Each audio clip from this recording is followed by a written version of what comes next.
The opening psukim of this week's parasha of Balak describe the panic that gripped the nation of Moab once they learned of Bnei Israel's conquest of the mighty Amori Empire.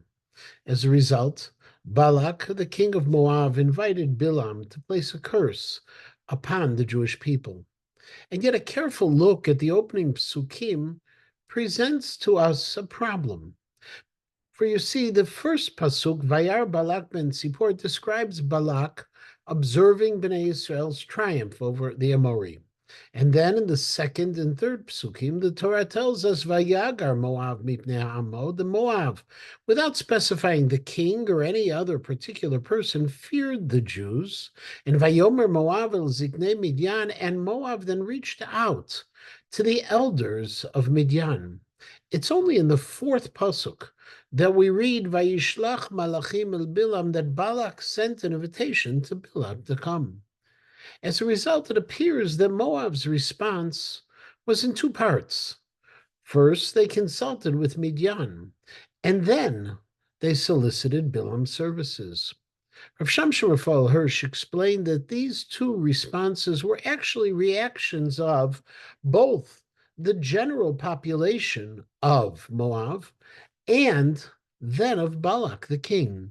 The people on their own, explains Rav Hirsch, consulted with Midian. And then in response, Balak was the one who sent for Bilam.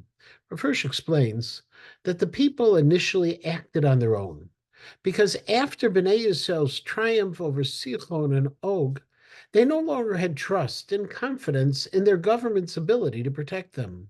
Sichon and Og were the most powerful kings of the time and proved themselves that they could rule everyone except when it came to the Jewish people, who overthrew them quickly. As a result, the power of kings as defenders of their people was no longer taken for granted. It was this that caused the people of Moab to decide to go around their leadership, not to consult with Balak, but to try to find a strategy on their own, and they turned to the wise men of Midian for advice. When Balak learned of this, he knew that he had to take bold and unorthodox action.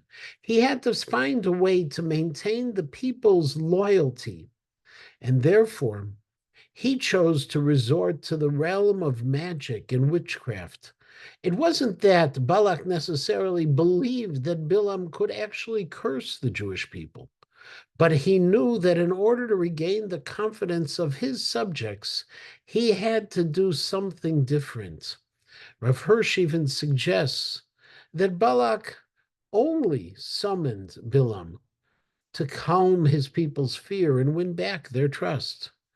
As a result, we learn that Balak's decision was motivated less by an actual fear of Bnei Israel than by a fear of his people leaving him, the need for him to find a new way to bring the people of Moab back into the fold.